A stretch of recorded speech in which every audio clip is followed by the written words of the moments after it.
Dear friends, good morning. Let me welcome you to the second webinar of the 8th Summer School on Human Rights of the Conference of European Churches.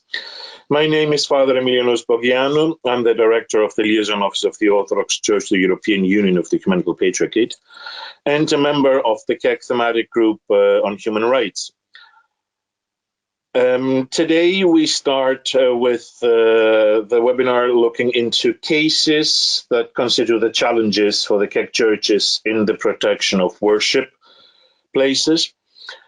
Of course, it wouldn't be possible to start without a prayer, and it is at this moment that I would like to thank His Eminence Archbishop Nikitas of the Metropolis of Thyatira in Great Britain for leading us into prayer in the beginning of the second webinar, and who will also be a speaker in this session. So I would like to pass the floor to His Eminence, Metropolitan Nikitas, and I hope we will have all a blessed day. Thank you, Your Eminence, the floor is yours. Good morning to all of you. And I have chosen to offer as a prayer something taken from the liturgy of Saint Basil the Great. And if you will allow me to read this small portion as we all bend our heads and our hearts before God, asking for His grace. Be mindful, Lord, of your holy Catholic and Apostolic Church, from one end of the earth to the other. Keep your church in peace, for you have made her yours through the precious blood of your Christ. Make the holy house firm unto the end of time. Liberate, O Lord, those who are troubled by unclean spirits. Sail with those at sea. Accompany the wayfarers. Plead and remember the widows. Shield the orphans. Free the captives. Heal the afflicted. O God, look after those who are on trial, condemned to the mines, those in exile and bitter slavery, or in any way hard-pressed, in want, in extremity, and all who stand in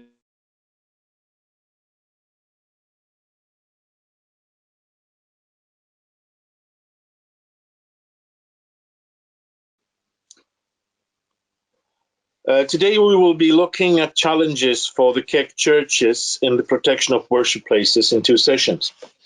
I will be the one moderating the first session, and the second session in the afternoon will be moderated by my co-worker and very good friend Vasilikis Stathokosta. Now, the wounds, the memory, and the humiliation which result from attacks on places of worship provoke and feed ongoing disputes. They create lasting prejudice and giving rise to hatred. This obviously raises the question of how to protect such places, all of which, in one way or another, represent part of the cultural heritage, not only for the followers of a particular faith, but also for the whole of humanity. Why are the current challenges for CEC member churches in the protection safety? What are the current challenges for CEC member churches in the protection safety at places of worship and their property? We have witnessed in the last years an ongoing growth in these attacks. And whereas one would say, yes, these things happen, but outside the European Union, well, we have witnessed that it is not the case. And it does not limit itself in only a certain area of Europe, but it is a phenomenon that is spread throughout Europe itself. Today, this morning, we will hear 4 speakers that will present the cases from their prerogative and from their countries. So the first speaker will be Alexander Radovanovic from the Diocese of Raška and Prizren, a lawyer of the Serbian Orthodox Church, who will talk to us about the case of Kosovo Resolution 1244. I'm sure the majority of us is aware of the situation, and I believe it's only fair to give him the floor, so he will be the one to actually give us all the information that is needed on this case. So please, Alexander, if you can take the screen and take the floor at the same time. Thank you very much. The floor is yours. Good morning. Hi, good morning. Nice meeting you all. My name is Alexander Radovanovic. I'm the lawyer of Diocese of Raška-Prizren, who is mostly located in Kosovo. Today I will try to present just one part of our ordeals in Kosovo. After the Kosovo War in 1999, the Diocese of Raška-Prizren went through one of the most difficult periods in its history. Our churches were burned and pillaged, and physical safety of our monks and nuns was threatened. Next slide, please. A monk became a Christian martyr called Saint Hareton. He was kidnapped and missing. When his body was found in a mass grave, he had several fractures along the spine, several of his ribs were missing, and his head got ritually cut off. In a medieval female monastery, one of the local Albanian warlords and his company had locked the nuns and have tortured them and raped them for several days before help came and they got freed. Around 200,000 Christian Orthodox Serbs were expelled by Kosovo Albanians. Next slide. After the war, there was yet another wave of violence in 2004, when another 35 churches were destroyed, 28 people were killed, and 4,000 Serbs were expelled by organized groups of Kosovo Albanians. This signaled the international community that a higher level of protection is needed for the Serbian Orthodox Church. Next slide. The laws have been instituted that effectively gave a degree of autonomy to our church. Those laws had been attacked immediately as soon as Kosovo Albanians proclaimed their independence. Some of those laws were changed in the process of ending supervised independence of Kosovo, while many of them are being attacked on a daily basis. But it has to be said, those laws, however flawed they are, had enabled a very short breathing space for our church. The church has managed to survive through this for the past 21 years through mainly the help of the international community. Next slide. However, the situation is deteriorating and had begun deteriorating even more faster. Ever since the new government had been elected, they started appropriating our cultural heritage as their own. They often break laws designed to preserve our independence just to see the reaction of the international community.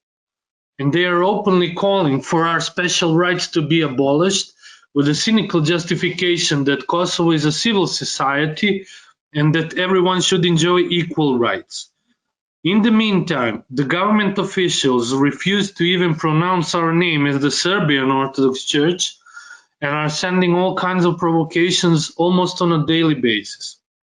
All that while the government officials are promoting the idea of Greater Albania, or the unification of Kosovo and Albania, an idea from the Second World War that had caused many horrible atrocities. Next slide. To put things into perspective, we believe that it would be beneficial to have short case studies so that everyone could get acquainted with the atmosphere that we have to live and deal with every day. First one. Monastery Visoki Dečani, medieval monastery, had its property erased in the cadastral office after the war by an unknown individual.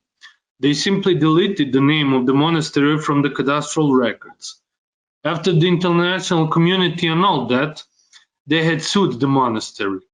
After some 16 years of litigation, the monastery received final and binding decision from the Kosovo Constitutional Court that the land belongs to the monastery. However, it has been 5 years since the monastery cannot get its land registered back to its name. No legal action ever gave any fruit, as we are informally reminded that powerful individuals in Kosovo just won't allow it. And the current situation is, even as we have the final and binding verdict of the highest court in Kosovo, and there is no legal problem with our demand, there is nothing we can do to get our land registered in our name. Next slide, please. The Temple of Christ the Savior in Pristina is the consecrated temple that has started being built in pre-war years, and when there was 40,000 Serbs living in Pristina, but was never finished completely due to the outbreak of war. To the Orthodox Church in general, a temple is a sacred space once it is consecrated. After the war, since there were practically no more Serbs living in Pristina, there were demands to demolish the temple, then to turn it into a museum of Holocaust against Kosovo Albanians, etc. But everything relied on it being taken away from the Serbian Orthodox Church. There was an attempt to sue the diocese to demolish the temple as an illegal construction, but as we've presented all the documentation, it failed. There is now a second lawsuit with the same demand. Next slide, please. In the meantime, after we've had liturgy in that temple, there were protests of angry mobs in the presence of Kosovo police. During one of those protests, they wrote "Jesus hates Serbs" in English on the doors of the temple, while the very next day they wrote in Albanian language, "The symbol of chauvinism is becoming a holy site with the blessing of Albin Kurti," that is Kosovo's prime minister.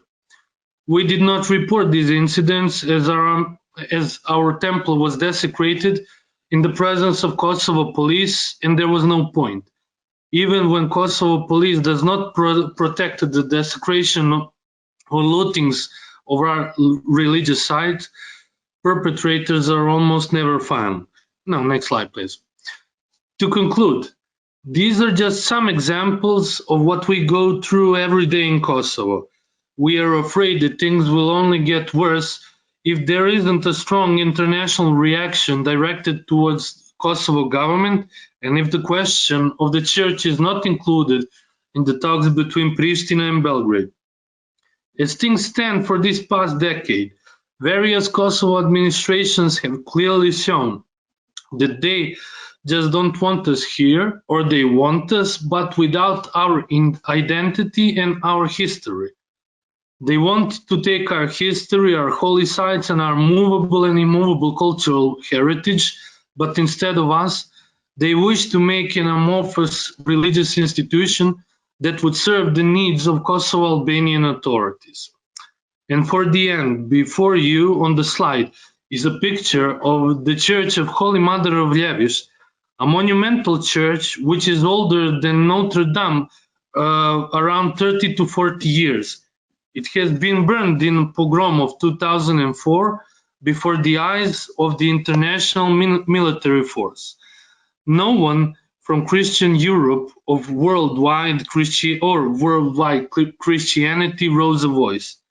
The church itself is still burned more than 17 years after March 2004 pogrom, and is now one of the symbols of what our church has been going through in Kosovo for the past 21 years. Thank you very much for your time, and thank you, Vanessa, for your technical assistance. Thank you, Alexander, for your presentation. Getting information about individual cases is what gives it the real substance, especially so when injustices and atrocities are perpetrated and supported or even covered by official governments.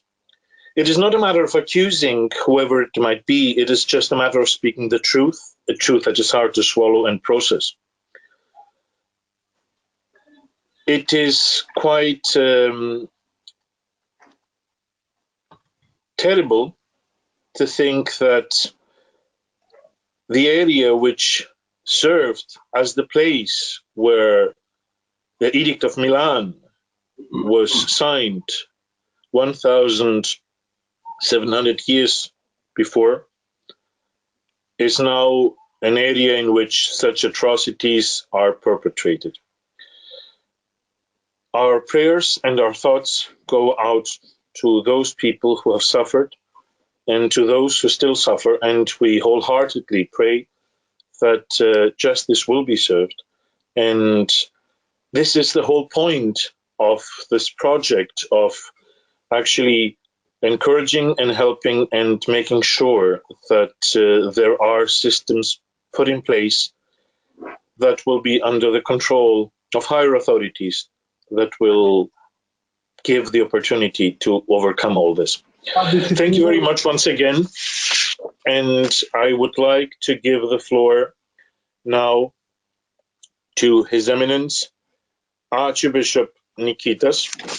Archbishop Nikitas, Archbishop of Thyatira in Great Britain, has a long history, not only serving the Holy Altar of God, but a history that has given him quite an extensive experience. Coming from the States, he studied and went overseas. He has been the Chancellor of the Greek Orthodox Church of Chicago. He went as a lecturer in Orthodox theology at Loyola University in Chicago. He's a member, and he was elected by the Holy and Sacred Synod of the Ecumenical Patriarchate to serve as the Metropolitan of Hong Kong and Southeast Asia. And he was the director of the Patriarch of Athenagoras Orthodox Institute, Metropolitan of Dardanelles, and Hierarch of the Ecumenical Throne. He's also a lecturer in Orthodox theology. He has served the Mother Church of Constantinople in numerous important areas, and he is going to speak today to us about cases in Turkey. Your Eminence, thank you very much, and I'm really sorry that technology got in the way of you finishing your prayer. I will give you the floor, and thank you again for your patience. I thank you, Father Emilianos, and thank the organizers for offering me the opportunity to speak and to share some thoughts with you. I'm going to talk about the issues in Turkey, but let me give a few general thoughts. First of all, that the issue has to often do with land and ownership. Who claims the rights to the sacred space, whether it is a church or any other sacred space, and who has the rights of control with that space?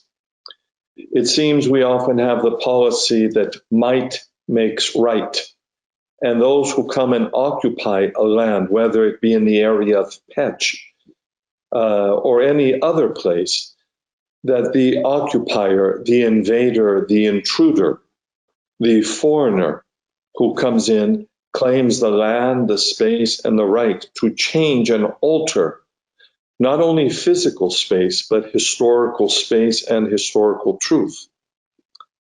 If we look at Turkey and we look at the sacred spaces there, of course, we see and know that the Turks are not the real indigenous people of the land.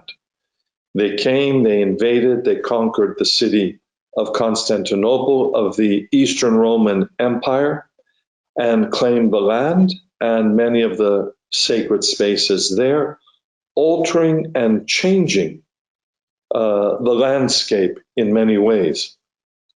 When we speak and think of Turkey, we most usually think of the Ecumenical Patriarchate, that historic center of Eastern Orthodoxy that is there.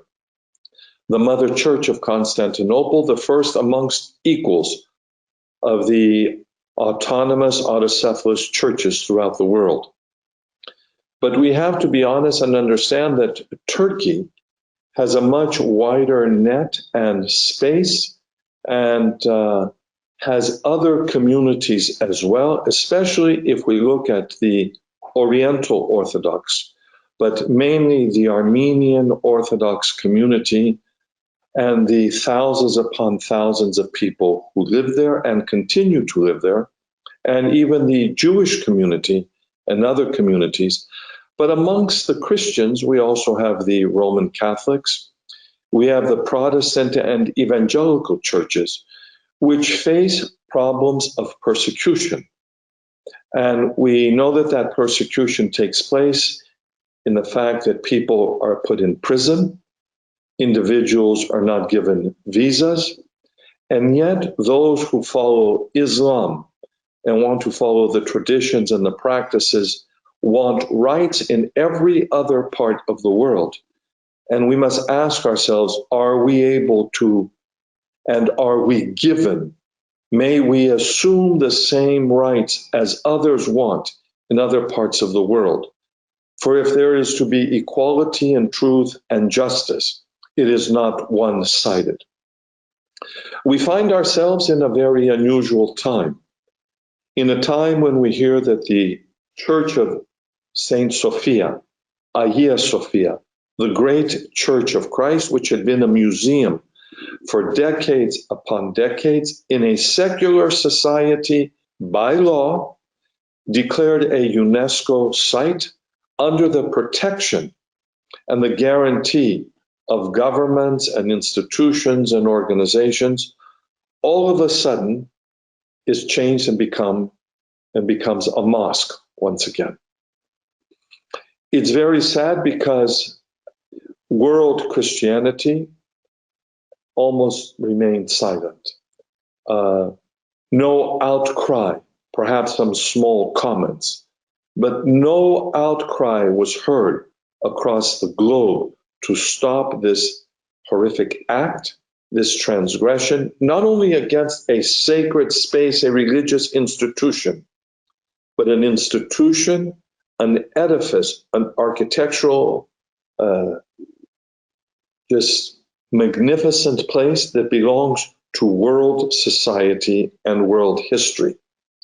And not only that, the beautiful artwork that was contained in there is now covered. And we see that this has happened not only in Constantinople, in Tsargrad, in Istanbul, however you want to name the city, the New Rome. We see that it's happening in other places in Turkey as well, especially those places, believe it or not, which have the name of Hagia Sophia. And this happens not only with the institutions of the Ecumenical Patriarchate and the Rum Orthodox, the Greek Orthodox communities there, but also against the other Christian communities. And personally, I see this and understand this not only as a physical attack, it is a psychological attack. It is a type of persecution against Christianity for us to be taught a lesson of who is in command and who is the authority. We see these measures as an active expression, and yet many times when we talk about sacred space and places of worship, there are other forms which seem less active and might be understood somewhat as passive expressions. Holding demonstrations and not allowing people to enter the space. During the celebration of liturgy and other services, the noise level becomes so high and so loud that the faithful can almost not hear themselves pray. And we see this type of expression as degrading, demeaning, and other things. We see that in Turkey, that used to be a land of Christianity, filled with churches and communities, Christianity is vanishing. And that is because of the persecution, and that is because of what the faithful suffer. The question is not what is happening. We know those realities. We know the problems. We know the issues. We even know the characters involved. The questions are really others. First of all, since the title speaks about protecting sacred spaces and places of worship, we have to ask ourselves, what can we do? What can we do in Kosovo? What can we do in perhaps Bulgaria? What can we do in Greece? What can we do in Turkey? Wherever there are places of worship and our sacred spaces, how can we protect them who do not live in those spaces? The easiest and I should say materialistic way is to offer financial support to make sure that these institutions can have a legal defense, that they can provide proper upkeep, so that they may hire and employ individuals to safeguard them and to protect them. And that includes, or may include, even putting around walls, fences, and whatever. The second thing that we must do is to begin to visit these places. It's very nice for us to talk about the spaces of religious worship and the shrines throughout the world, but we need to reestablish the idea of pilgrimage and visits to these places, so local authorities where Christianity might be the minority, or one form of Christianity may be oppressing another form of Christianity, we need to lend support to the minority, to the individuals, to the communities, and to the churches. You know, if you read Chaucer, Chaucer even talks about going on pilgrimages. We as individuals, as clergy, as faithful, and as people need to give psychological, moral, ethical support to the faithful who remain in these lands. The next thing that we have to do is to inform the ignorant. There are many people throughout the world who have never heard of Peć, for example, the cradle of Serbian civilization. There are many people throughout the world who've never heard of Meteora or Mount Athos.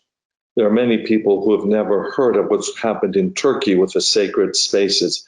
We are responsible for informing the world and bringing the message of truth and demanding that the churches throughout the world, all churches, join together to provide protection, support for one another.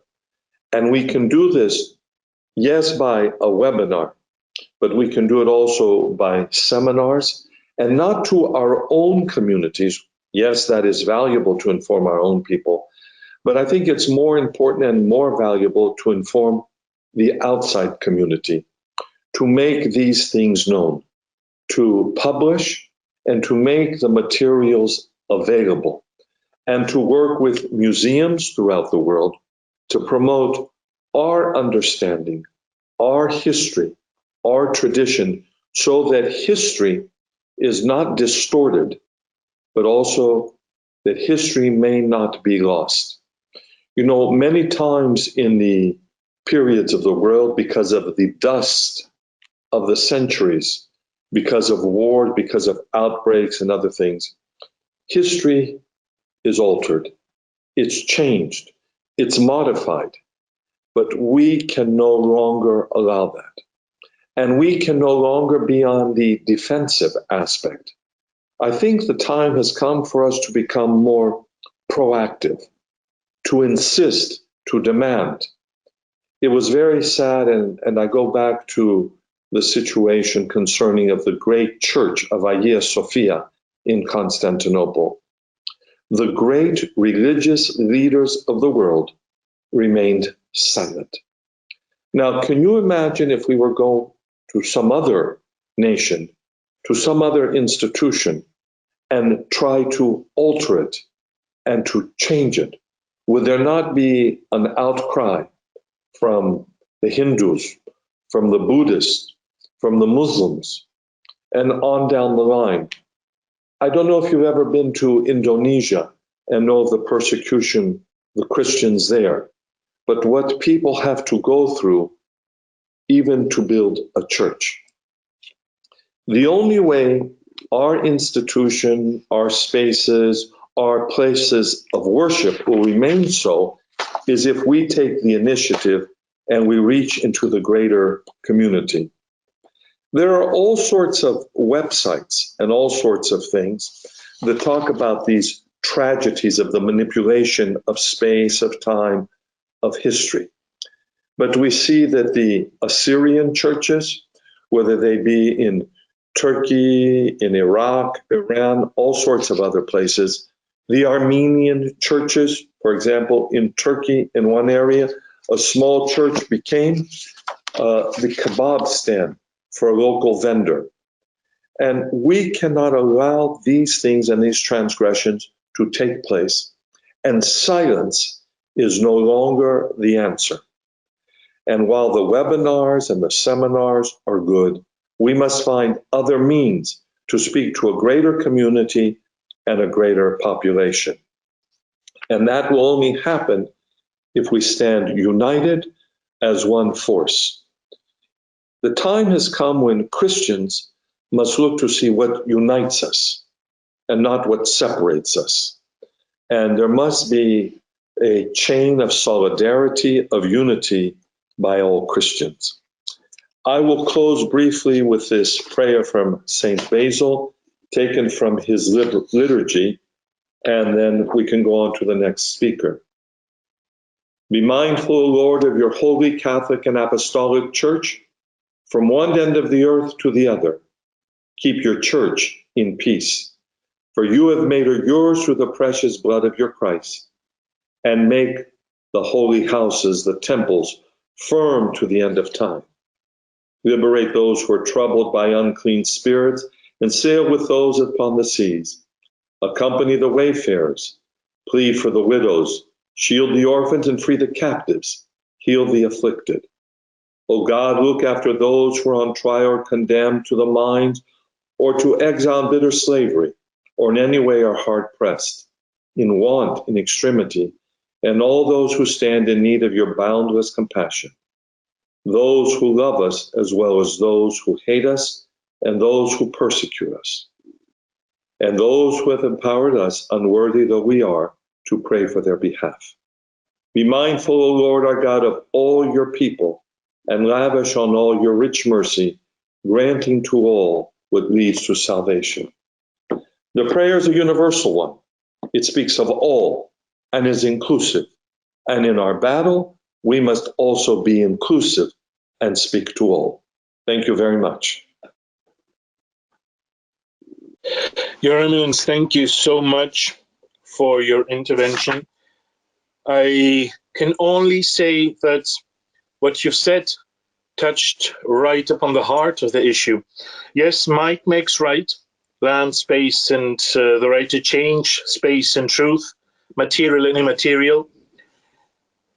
Attacks that are not just physical but psychological, and a persecution that goes on in a time where this should not be the case. Becoming more proactive, as you say, and not only defensive, should be the way to continue and go forth. Silence should not be the answer. We have waited long. We have kept silent. We have been patient. But this call that you just put out, not to stay united, but create this chain of solidarity and unity among all those who care about worship places, overlooking the difference of religious beliefs, is what should be the beacon that on which actually we should be focusing. Indeed, our efforts start with webinars because of the situation, and they extend to seminars and all that. But this invitation to visit, to be present, to show that it is not just something theoretical, but it is something that counts, is something really, really immense. Thank you, Your Eminence, for your intervention. Thank you so much. And you once again shown that the ecumenical patriarchate is not focusing only on its own, but as the name itself implies, it embraces and cares about all those of goodwill and good faith. I would like to invite my good friend and co-worker, Dr. Göran Jünner, to take the floor next. Göran is from the United Church of Sweden, a member of the thematic group of human rights, and associate professor at the Stockholm School of Theology, an ordained minister in his church, as well as deputy dean at the Department of Human Rights and Democracy at University College Stockholm. He's the author of numerous publications on this field, and, as I said, and I will repeat, a dear friend. Thank you very much for your time, and Göran, the floor is yours. Thank you. Thank you very much, Father Emilianus, and greetings from Sweden. Greetings to Kik and Brussels, greetings to EKD and Berlin, and thank you for setting up this summer school on the very interesting and important topic.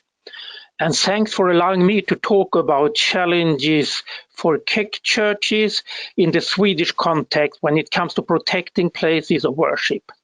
Of course, it will be a different story partly from what we have heard about from the Balkan, Kosovo, from Turkey, the Middle East, and so on. But still, there are challenges. I will first briefly mention something about the church geography in Sweden, and then talk about challenges, and finally mention something on how to handle the situation. In Sweden, there are two CEC members, Church of Sweden and Uniting Church in Sweden. And Church of Sweden has about 3,400 church buildings covering the entire country with places of worship and cemeteries, from the north to the south, from the east to the west, 3,400. And the Uniting Church in Sweden have about 600 local congregations, and a lot of them do have more than one worship place. And as an ecumenical center, we have the Christian Council of Sweden with 4 families of churches. The Lutheran with Church of Sweden, but also Estonian, Latvian, and Hungarian congregations. And then we have the Free Church family with, among others, the Uniting Church in Sweden and the Pentecostal movement. And then we have 2 other families, the Catholic family and also the Orthodox family. Sweden has a big Christian migrant community from the Balkan, from Turkey, from the Middle East, and Orthodox and Oriental churches. And you can see them here on the screen. Several from Ethiopia, you have several Greek Orthodox, the Armenian, Bulgarian, Finnish, Coptic, Macedonian, couple of Russian, Serbian, Syrian Orthodox, which is a very big community in Sweden, and the Assyrian Church of the East, and so on. So this is a long list of churches, and all of them have church buildings, and the Orthodox and the Oriental churches are mainly in the big cities and in the suburbs of the big cities. A major threat to worship places, synagogues, mosques, and churches is when major conflicts or tensions appears in the world, such in the Middle East or North Africa. Individuals taking revenge or extending a conflict to a place under risk of attack in such a situation is the religious buildings. One such example is from the wars we heard about in the Balkan with Kosovo and so on, when Serbian Orthodox churches were under attacks in Sweden and also set on fire. And this has also happened to Syrian Orthodox churches during the years. But during the last couple of years, it seems that churches have been spared from such attacks, but you need to keep the alert. This is a risk for churches in the international context, but to a higher degree even for the Jewish and Muslim communities in the Swedish setting, with several mosques burned down during the years in the Swedish setting. So now I will go to a more general overview of different levels of challenges, and some of them may be not looked at important, but for the local community all of them are important. So with so many churches spread across the country, you will find a lot of challenges, and I will not mention the risk of fire with a long way for the fire trucks to arrive to a local church far away in the countryside. But the first thing is common burglaries in churches where individuals are looking for money or something to sell. It's not directly aimed at the building as such, but as an easily accessible room to target. And when it happens, it is followed with destruction of doors, lockers, and so on, and cause a lot of work and feeling of vulnerability, both for people working in the church as well as for the people meeting for worship in the place. A second challenge is more organized crimes, when attackers, sometimes coming from abroad, are looking for specific items such as copper, frequently used in older church buildings and sold with a profit. In this case, Church of Sweden has taken a lot of precaution to avoid this kind of destruction and costly vandalism, and try to find out different methods to use DNA and so on. In Sweden, there is a special law protecting places of worship for the Church of Sweden, looking at the buildings and the items as part of the Swedish cultural heritage, including a large collection of medieval church art built up over almost 1,000 years.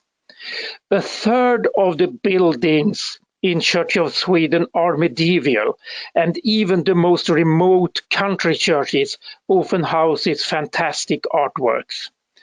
The Church of Sweden carries responsibility for this heritage, but it is a living cultural heritage, and I will quote from Church of Sweden's homepage. Walking in a church room can be like moving through the Christian tradition, moving around at different times. The church building is full of history, objects of various kinds, and seemingly insignificant details contain stories. And our church buildings are full of history, but are not museums. Worship service and regularly held there, and important events in people's life take place here. The policy of the church is that the church should be open and accessible for all people. It should be open during daytime, and at the same time, the challenge is to protect the heritage. Vulnerable artifacts has been stolen and sold in other countries. There are examples of groups of people going from church to church and then trying to take the items out of the country. It's a huge challenge to protect all these churches and at the same time keep it open for people to be there for prayer and so on. I will now relate to hate crimes, attacks and vandalism in order to destroy or to threaten people or congregations and so on. One local Pentecostal church some weeks ago just got this graffiti on the wall of the church. We hang Pretz 666. I mean, the number 666. Obviously, it's supposed to say priests. The police filed it as vandalism, but not as a threat or hate crime. The congregation don't know the motive behind it and not who did it. And it is not easy to categorize what happened. There are examples of graffiti with Nazi symbols, even at one of the cathedrals, and that appears frequently with this kind of graffiti on churches in different parts of the country. The Swedish National Council for Crime Prevention, named BRÅ, published statistics concerning Christophobic hate crimes every second year.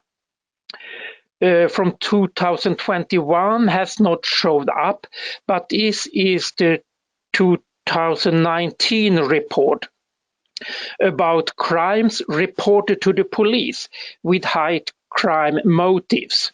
Not other crimes, but with hate crime motives. And here, the yellow, that is hate crime connected with sexual orientation. The blue is Islamophobic. Red is Christophobic. Purple, anti-Semitic. Orange are others, and green, transphobic. Christophobic. So the Christians are in the middle of this in Sweden. Out of Christophobic hate crimes 2018, 113 was vandalism and graffiti on churches, and 135 was unlawful threats considered by the police. So this is something happening in Sweden all the time. In February this year, the Christian daily paper Dagen reported that it is 138 Christophobic hate crimes against churches reported per year in Sweden. So it continues in this. It is also an increasing attacks against church buildings belonging to Church of Sweden, and that has been in the main media in Sweden, in different parts of the country. A Catholic church in Gothenburg was vandalized, and a lot of holy items were broken inside the church. And the mission house belonging to the Uniting Church in Sweden was vandalized out in the countryside. And in August 2020, 7 nights a row, the church in Västra Skrävlinge in Malmö was exposed to vandalism, and 35 windows were smashed, and the Christ statue was crashed into pieces. In January this year, firebombs were thrown at the church in Spånga, a suburb of Stockholm, also a church belonging to Church of Sweden. In the TV channel 4 in Sweden, the minister of the government, the Minister for Culture and Democracy, Amanda Lind, stated, "This is about Christophobic hate crime. It is pure hatred and completely unacceptable. It is an attack on the open democratic society, on religious freedom, and ultimately on all of us." And that is what usually happens in Sweden when these kind of vandalism and hate crimes appear, that it gets a big attention in the media, but also that the government, different political parties, all of them express that this is really something we can't accept in our society and need to fight against. But it's not easy to protect against it.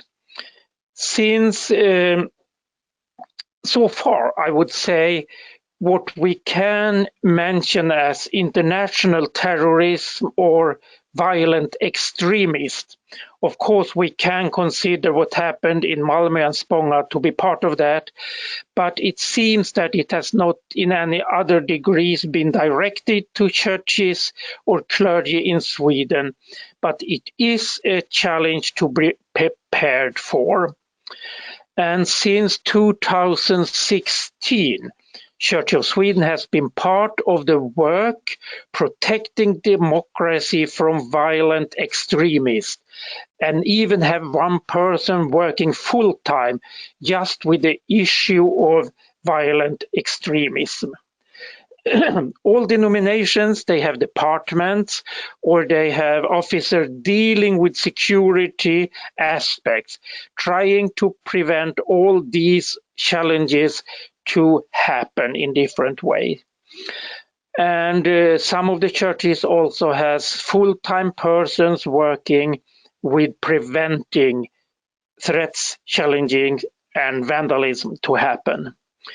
The Swedish Agency for Support for Faith Community, that's a governmental agency dealing with faith communities in Sweden, and it's under the Swedish Ministry of Culture. The agency's role is, among other things, to bring together the municipalities' emergency managers with faith groups locally and to promote constructive cooperation and promote best practice models in this area of emergency crisis. One issue at stake is what contribution can be made from the faith communities in crisis preparedness work. And there is also a program for education in these issues directed to faith community leaders in the country. And when something happens, for example, when I can tell about when there are a destruction of a Jewish institution, it can be a mosque, it can be a Nazi cross on a cathedral. People go there generally to support the church, the mosque, the synagogue, and it is a tradition to take small hearts out of paper in different colors and then post it on the church. And they say we are bombing the church with hearts instead of violence and destruction. And that is a good hope and a good sign when the local people support a place who has been under threat of destruction in any way. So thank you very much for listening to this about Sweden, and later on I'm prepared for questions if there are any. Thank you very much. Thank you, Göran, for your intervention. And I would like to remind to our audience that you're able to send in your questions, which I will address to the speakers at the end of their presentations. So do not hesitate to send them in by text. Thank you all. The immense richness of the religious diversity in Sweden never seems to cease to amaze me. And we've had the joy of actually coming for summer school to Stockholm with you. And we witnessed this diversity and this richness that you just talked about. Indeed, differentiating the two ways of witnessing the attacks and any form of destruction in these two categories. On the ones you talked about, burglaries and fires and attacks in order to steal and for personal gain. And on the other hand, the attacks based on hate crimes and vandalism and threats is truly a way to differentiate. For me, I can only say that it takes a lot of inhumanity, a lot of lack of humanity actually, to focus an attack on something that is holy and sacred. Sometimes when we are personally attacked, we can just turn the other side and ignore it. But once symbols are attacked, places of worship are attacked, it attacks not a person only, but it attacks an entire community, an entire nation. People of different traditions suffer the same consequences. And I would like just to underline how much this heart bombing touched me, because it is amazing to see how a word that is infused with violence, with suffering, with death, with destruction, can be transformed into something that oozes, literally oozes, support and love. Support and love for somebody who is not like us, for somebody who does not share our own convictions, but for somebody who remembers that we have all our humanity in common. Thank you very much, Göran, for your intervention. And allow me to call in our next speaker. Last but not least, I'd like to give the floor to the Reverend Dr. Daniel Topalski, who serves as the Superintendent of the United Methodist Church in Bulgaria. He studied law and theology, holding various degrees. He's an ordained United Methodist elder and chairs the working group on Church Discipline and Legal Affairs of the Central Conference of the Central and Southern Europe of the United Methodist Church. Among other responsibilities, also a member of our thematic group on human rights. So thank you very much, Reverend Daniel. The floor is yours, and we are eager to listen to your intervention. Thank you. Thank you very much. It's a great opportunity for me to be again with all of you. In our country, in Bulgaria, most of the challenges in protecting the worship places are connected with acts of vandalism. I have in mind mainly graffiti with symbols and images which don't express a particular anti-religious message. However, someone would say that placing graffiti on the facade of a church building is a message in itself, which should be not underestimated.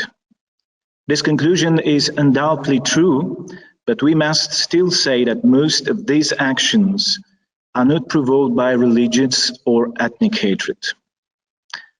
This finding is a small consolation for the churches whose buildings have suffered from such expressions of an unclear character. But unfortunately, sometimes it's a matter of serious damage, the repair of which proves to be costly for the local church communities. The sad reality applies even more strongly to buildings with the status of architectural monuments, and repairing the damage cannot be done simply by using another layer of paint. You can just paint marble, granite, or any other type of stone. Identifying the perpetrators proves challenging, especially if there is no video surveillance in the area of the church building. In addition, often the perpetrators are minors, and obtaining any compensation is highly problematic. Therefore, in most cases, church communities must find a way to pay for the damage, and in this way, the money that should go to church mission is redirected to cover these unforeseen, often high costs. How can this problem be solved? One can think of a solution at the national state level by setting up a special fund to cover the costs of such damages. Others would prefer to think of a resolution at the European level. It's worth considering what such a solution might look like. It's easy in a situation like the Bulgarian one to underestimate the need to talk about the security of worship places. There is no documented case of terrorist attack against churches, synagogues, mosques, or other places of worship. Nevertheless, the Bulgarian state has initiated the development of security plans for all places of worship in which more than 200 people worship regularly or occasionally. A sample security plan was sent in September 2019 through the Directorate of Religious Affairs to all registered religious communities in the country. The plan had to be adapted to the specific conditions of each local community and implemented as soon as possible. The security plan regulates the situation, responsibilities, joint procedures, and rules of actions for management and staff to deal with a crisis caused by a terrorist threat or terrorist act, and implement measures to overcome the consequences within the worship place. The security plan consists of two main parts: general provisions and counter-terrorism measures.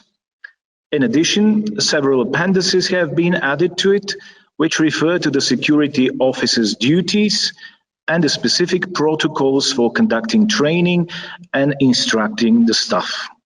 The plan is developed to implement Article 23 of the Counter-Terrorism Act adopted by the Bulgarian Parliament in 2017. Furthermore, the document sets the following goals: creation of an organization for optimal fulfillment of crisis management tasks, timely and continuous management and management of forces and resources in crisis and disasters, and protection of the lives and health of church members, visitors, and employees. ensuring permanent and adequate security of persons in the territory of respective local church against a terrorist threat, ensuring communication and interaction with the structures of agencies performing tasks in the suppression of terrorist activity or managing the consequences of acts of terrorism, and prevention by identifying and eliminating the conditions conducive to a terrorist act. Further, the document describes the typical signs of terrorism and the possible tactics to commit terrorist act. It also determines the mandatory requirements to be followed when putting the plan into action: not to endanger the lives and health of those taken hostage in the case of terrorist act, not to endanger the lives and health of employees involved in the prevention, restriction, and termination of terrorist act, and to maintain the integrity and suitability of the site and its facility. The plan establishes an organization for alerting, informing, responding, and managing the forces and means to prevent and neutralize terrorist threats, handle the situation, and eliminate the consequences of a terrorist act. The document requires a full risk assessment and designation of security zones.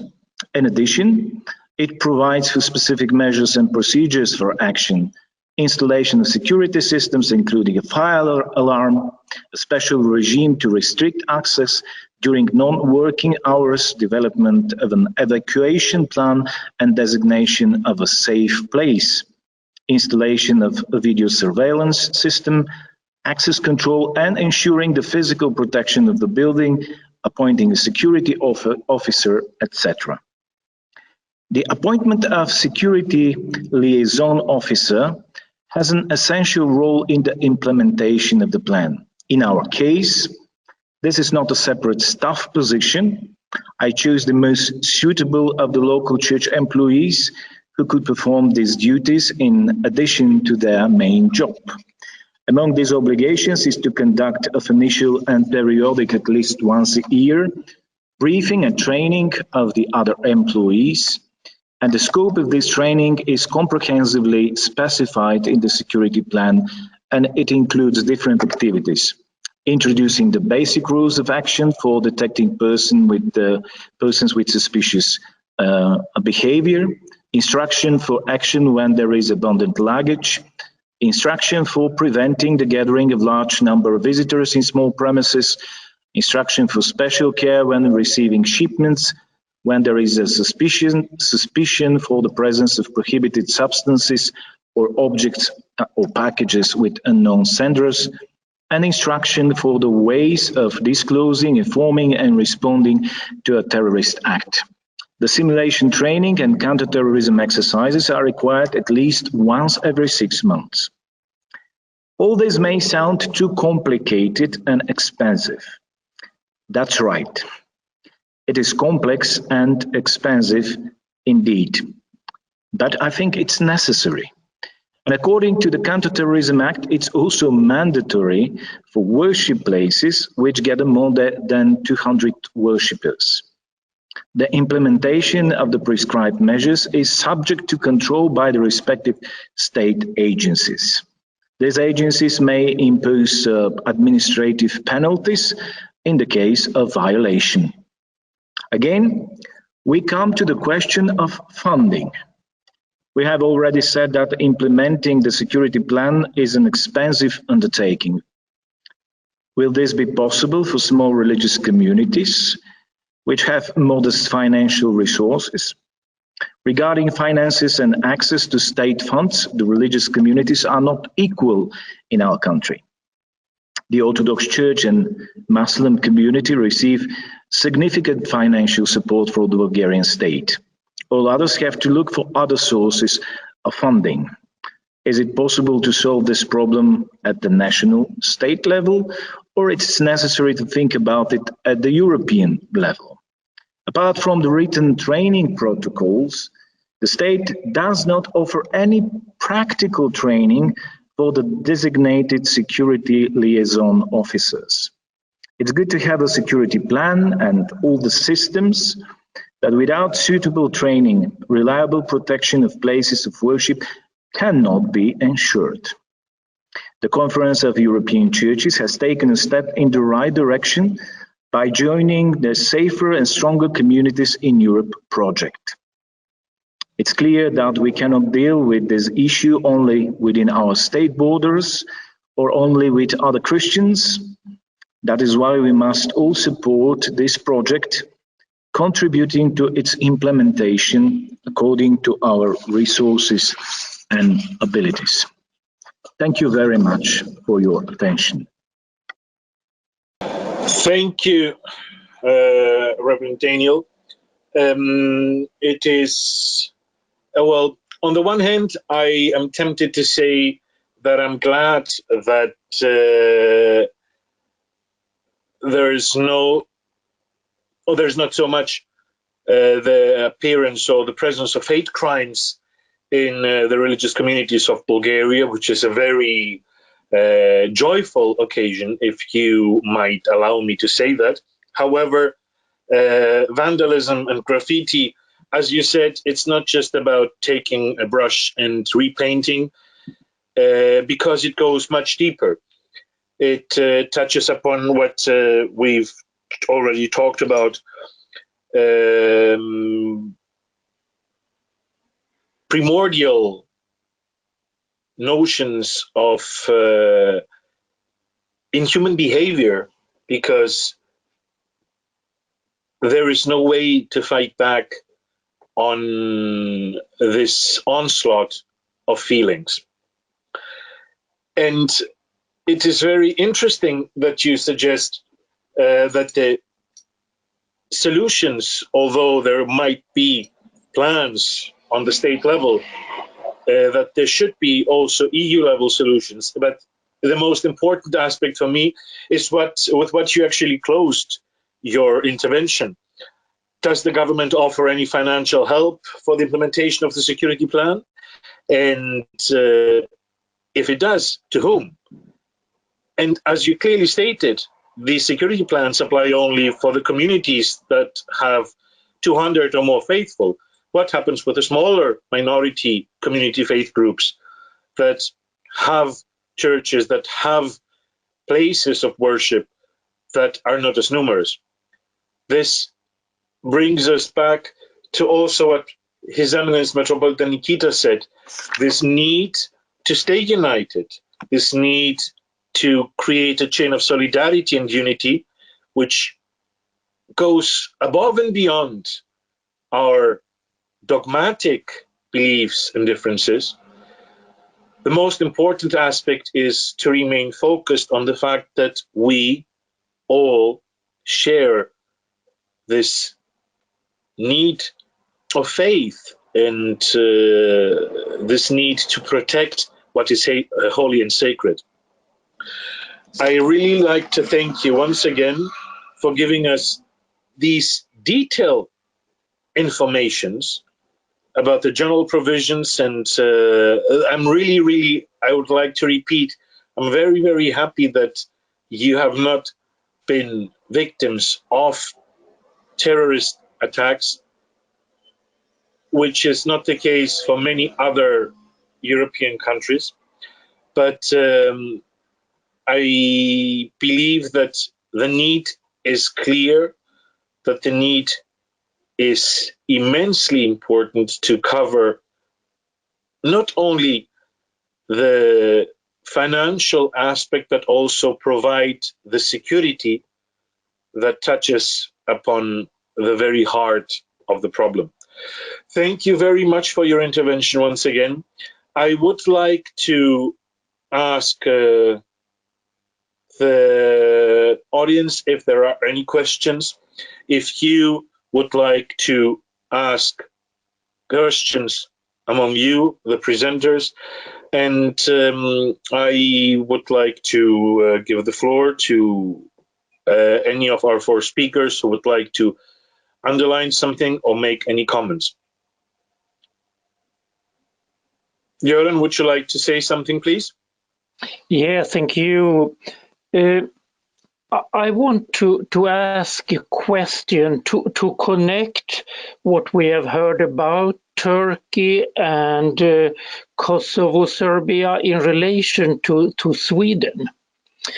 What do you expect from the diaspora, the communities in Sweden, and what can they do in relation to their home communities in Turkey and in Serbia, in Kosovo, and so on? I would like to hear a little bit more about that.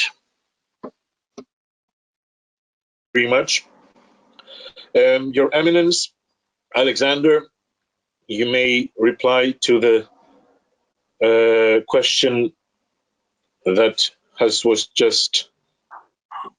I'd like to respond briefly, and first I thank Dr. Gunnar for his comment and for his contribution. I have a special connection with Sweden because my godson finished his PhD in Örebro.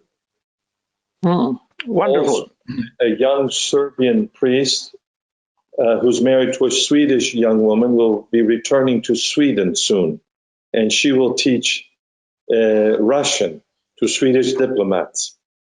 So what can be done? First of all, I think to the religious communities that suffer, whether they are Orthodox or not, because we can't, as Orthodox, focus only on ourselves. We're part of a Christian community. We're part of one church. Jesus Christ came to found one church. First of all, the message of solidarity to the religious leaders, whether it be to a patriarch or an archbishop, and we in turn to other religious leaders when they face problems. That sometimes is enough to say that, we have the expression in Greek, keep your bread and eat it. Your words have satisfied me. Sometimes it's just enough to hear that somebody cares and there is concern. That's the first thing. The second thing is to build a partnership with a local church, perhaps between one of the church communities in Sweden and going to Peć. If you were to ask the average Orthodox, where is Peć?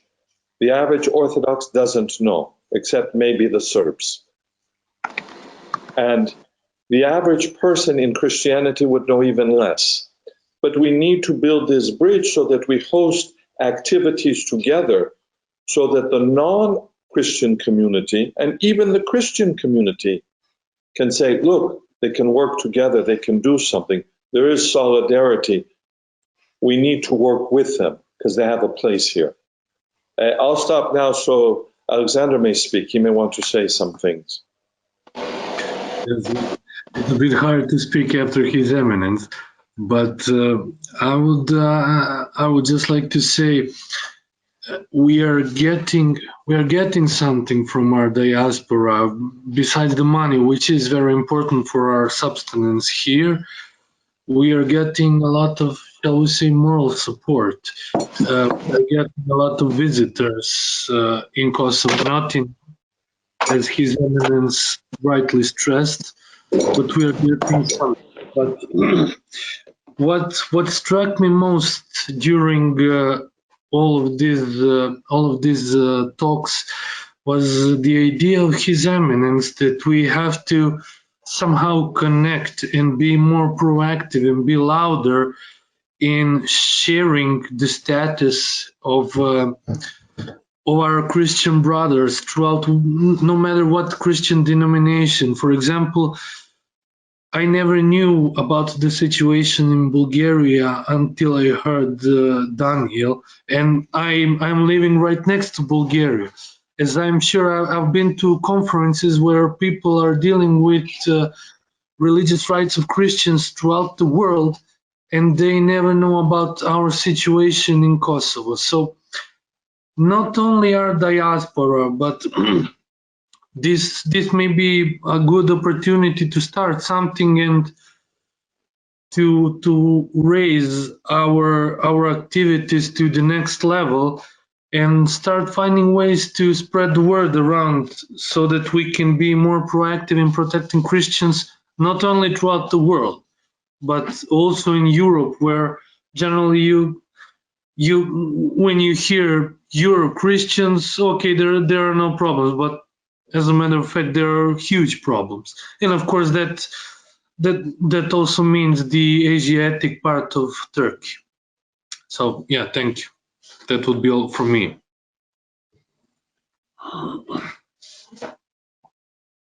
Thank you for your answers.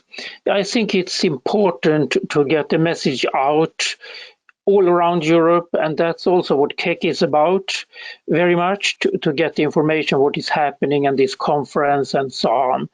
And also what the national councils can do.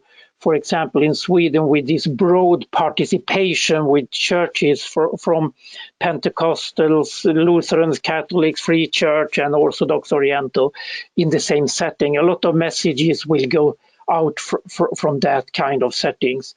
So that's important. And still we need to know more all the time of what's actually happening.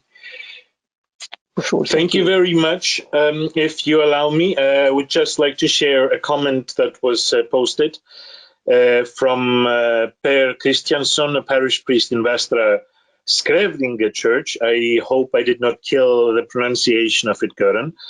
He just wrote to us that after the Västra Skrävlinge Church in Malmö, Sweden was stoned 7 nights, 2 groups from the Muslim communities came and showed their solidarity and promised to pray for us.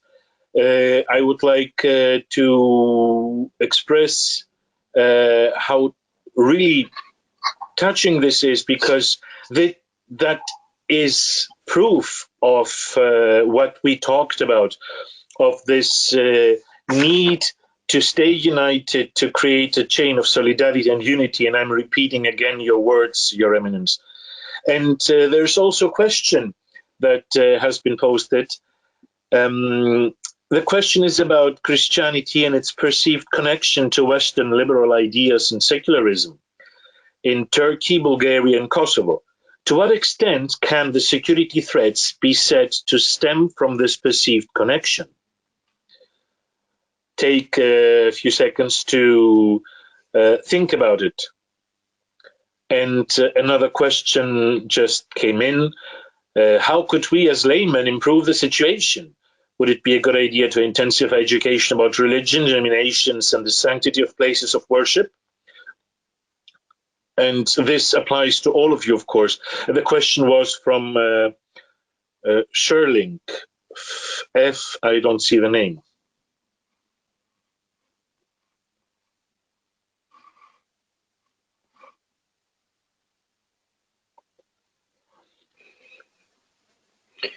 While you are thinking about the answer, I can really support what Per Kristiansson in the parish in Västra Skrävlinge told about. And I know that the different faith communities are working very closely together in that part of Sweden in different matters. And that's very important for the future.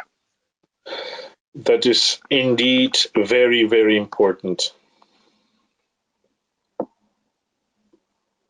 And so, if I may very briefly, that is not the case in Kosovo. Western liberal values are unfortunately not the values of Kosovo society, even though they would like to present themselves as being the proponents of Western liberal ideas, but in essence, that is not how they perceive the Serbian Orthodox Church. The problem is that they perceive Serbian Orthodox Church as an institution, the only institution that has 1,000 years, 1 millennia existence in that part of Europe, and they are perceiving themselves as a nation, and they how should I say, they need legitimacy, which they perceive that they cannot have until Serbian Orthodox Church is there. They also perceive us as being a prolonged hand of Serbian regime, although that was never the case, especially during the war and sometimes before the war. This church had strong disagreements with Milosevic's regime, which was the continuation of communist regime. So to be brief, that is not the case in Kosovo, although we have other problems in Kosovo, but that is not the case in Kosovo. Thank you. Thank you, Alexander. What would you like to add to that, Your Eminence and Reverend Daniel? I would like to say something that, many of us are in key positions in our religious communities. And we need to change also part of the focus of our education. If you go to the average Orthodox seminary, they know nothing about the Protestant Reformation except that it was a horrible heresy. If you go to a Protestant seminary and you ask about icons, those are pagan expressions. We need to stop throwing stones, and we need to educate the young women and men who are going to lead religious communities so they can see how we can work together. You can't work together unless you know each other. Forced labor never works.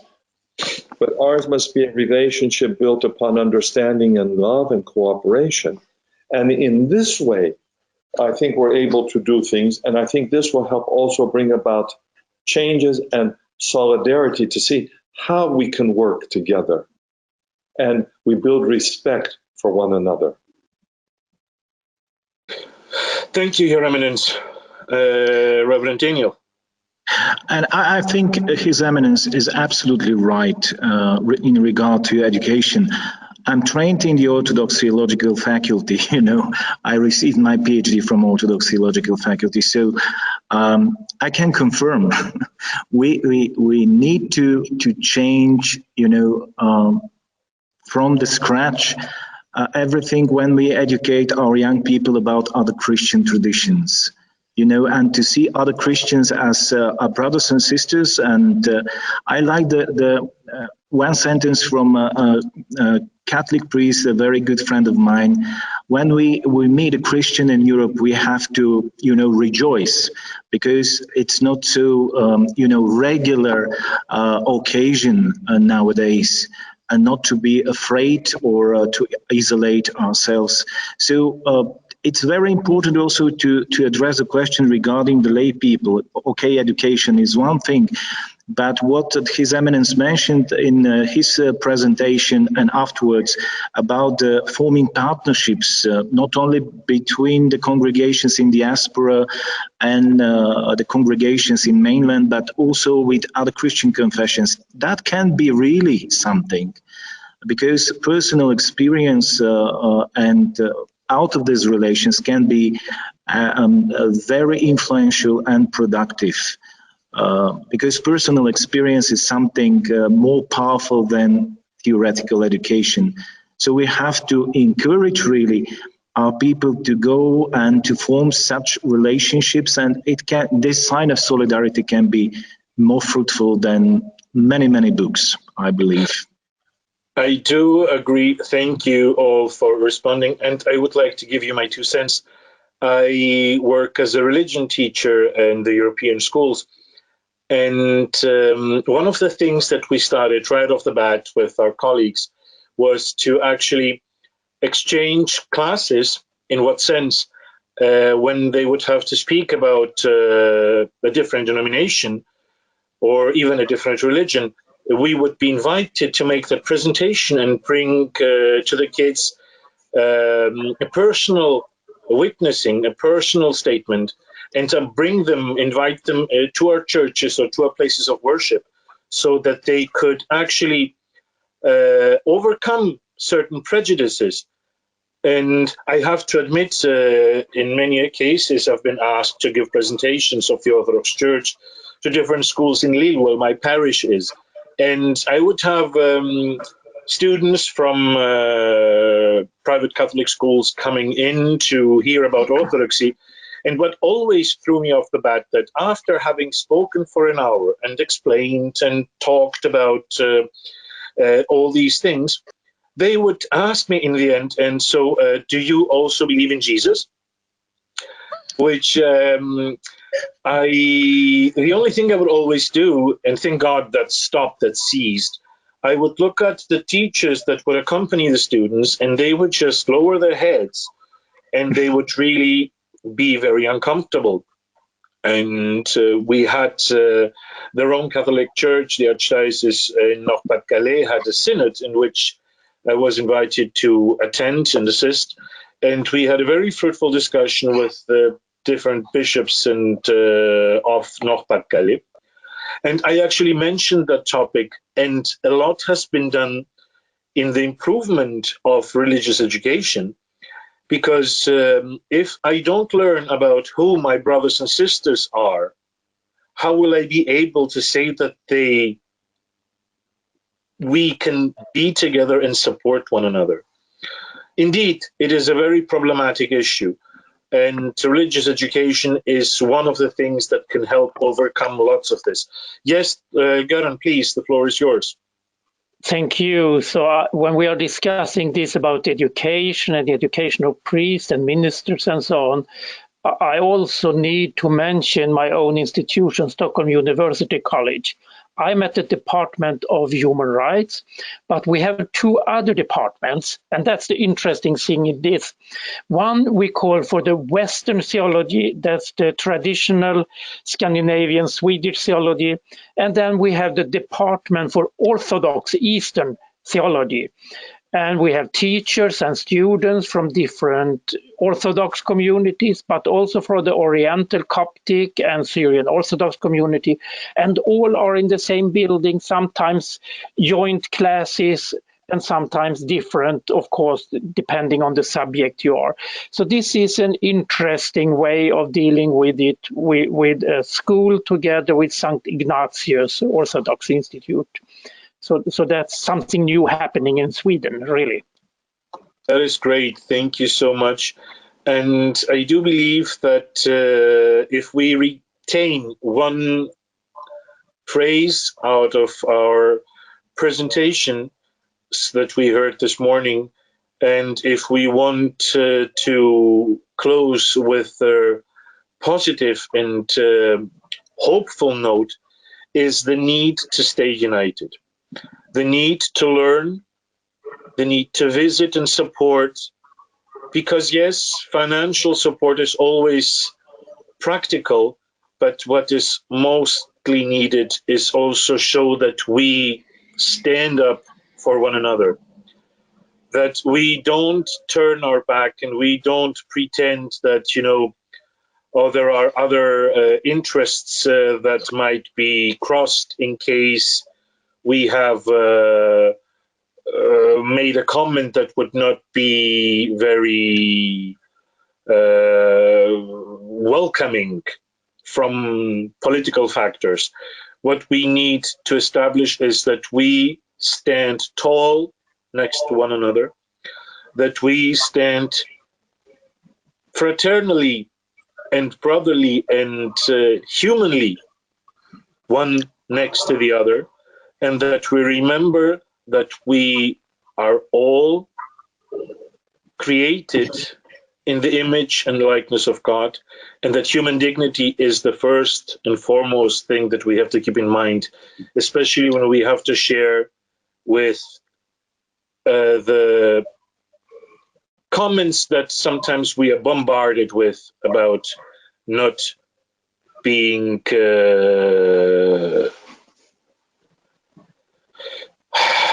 well, you know what I mean. Again, thank you very much for the prayer that His Eminence Nikitas has offered us. It is important to see that even in the 3rd, 4th century, when St. Basil and St. John Chrysostom wrote their liturgies, they had this mind of standing for one another, protecting the holy places of worship, caring about those in need. And it is our role as Conference of European Churches to remind all of us that we can stand together and stand tall in face of all the adversities that might come up on our way. And it is our hope that the security plans will not be there only for those who have the means to put them in place, but that they will be supported by those in power for all, without making any discrimination. Thank you very much. If there aren't any more questions from our audience, or if there are no more comments from our presenters, I think it will be safe to say that we can close this webinar. Any more comments from you, please? So thank you very much for your patience. Thank you very much for your inputs.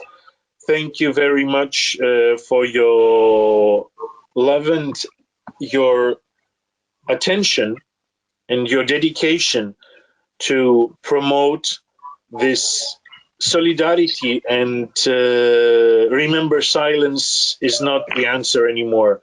Speaking out, always with respect, always with support, always with goodwill. Thank you very much.